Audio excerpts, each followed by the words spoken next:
I thought Joe Biden didn't share classified information with his ghostwriter.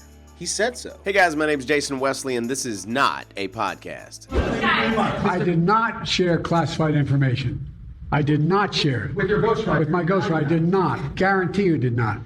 We also identified other recorded conversations during which Mr. Biden read classified information aloud to his ghostwriter. That actually reminds me of when Hillary Clinton was being investigated. I did not email any classified material to anyone on my email. 110 emails in 52 email chains have been determined by the owning agency to contain classified information. It had numerous safeguards.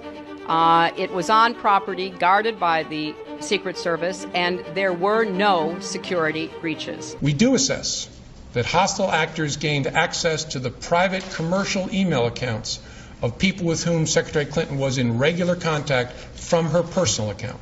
Well, at least Counsel Hurd's report exonerates Biden, right? Isn't that resulted in a complete exoneration of President Joe Biden. For every document you discussed in your report, you found insufficient evidence that the president violated any laws about possession or retention of classified materials. The primary law that you analyzed for potential prosecution was part of the Espionage Act, 18 U.S.C. 793E, which criminalizes willful retention or disclosure of national defense information. Is that correct? Congresswoman, that is one statute that we analyzed. I need to go back and make sure that I take note of the word that you used, exoneration. That is not a word that I'm going to continue with my questions. I'm going to continue with my questions. I know that the term I ultimately reached whether sufficient evidence existed such that the likely outcome you exonerated would be a conviction. I know that the term willful retention has a Mr. Hurd, it's my time. Thank you. Ah, man, I remember a 2.5-year investigation that did end up exonerating someone, though. That's your headline. Report, no collusion. The Russia investigation is finally over. The news caught many people by surprise. This is a win for this president who, for now 2 years, has essentially been screaming there was no Russia collusion. He is backed up by Mueller. The results are in. And take a look at the headlines from the Washington Post to the New York Post.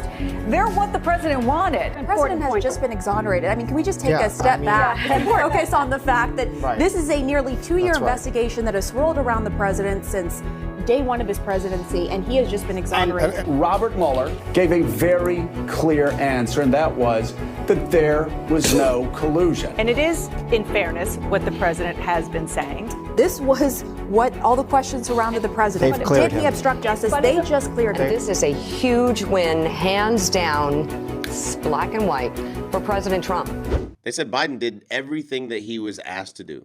They said Biden cooperated, and they did everything. They didn't try to obstruct justice at all. And did the White House get the report before the report was made public?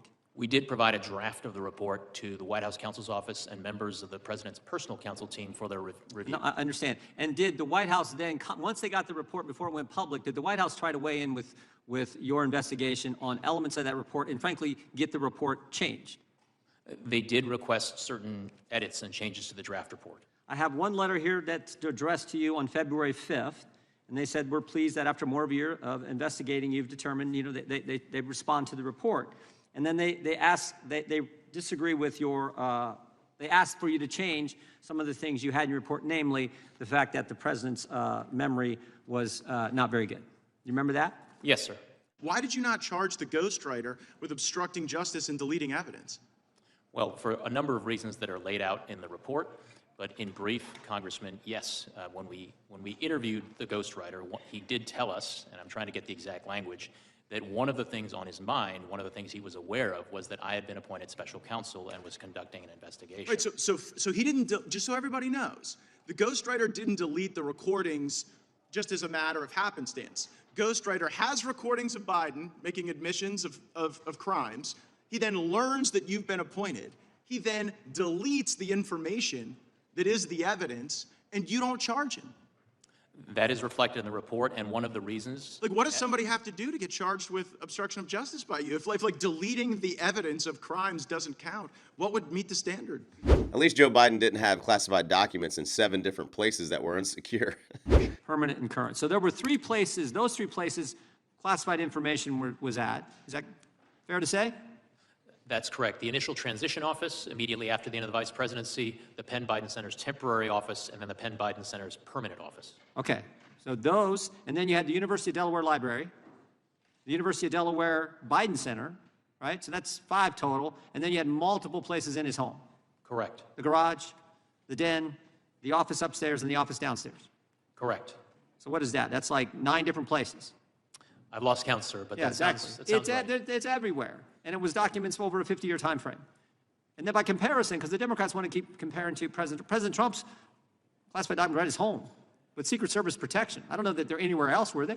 I'm not aware of other locations, President. Yeah. You know the biggest difference between Donald Trump and Joe Biden in reference to the classified documents? Trump was the actual president of the United States, while Joe Biden was vice president. So Trump had the power to declassify. Biden was the vice president and did not have plenary power to declassify. James Rich told reporters back in 2017, the minute the president speaks about it to someone, he has the ability to declassify anything at any time without any process. Now, left-leaning PolitiFact did a fact check on this. We found broad agreement that a president, using powers granted by the Constitution, is able to declassify essentially anything. However, experts added that Rich's comment was not entirely on point for the particular situation involving Trump. The statement is accurate, but needs clarification and additional information, so we rate it mostly true. But you know who did have the power to declassify when Joe Biden was vice president?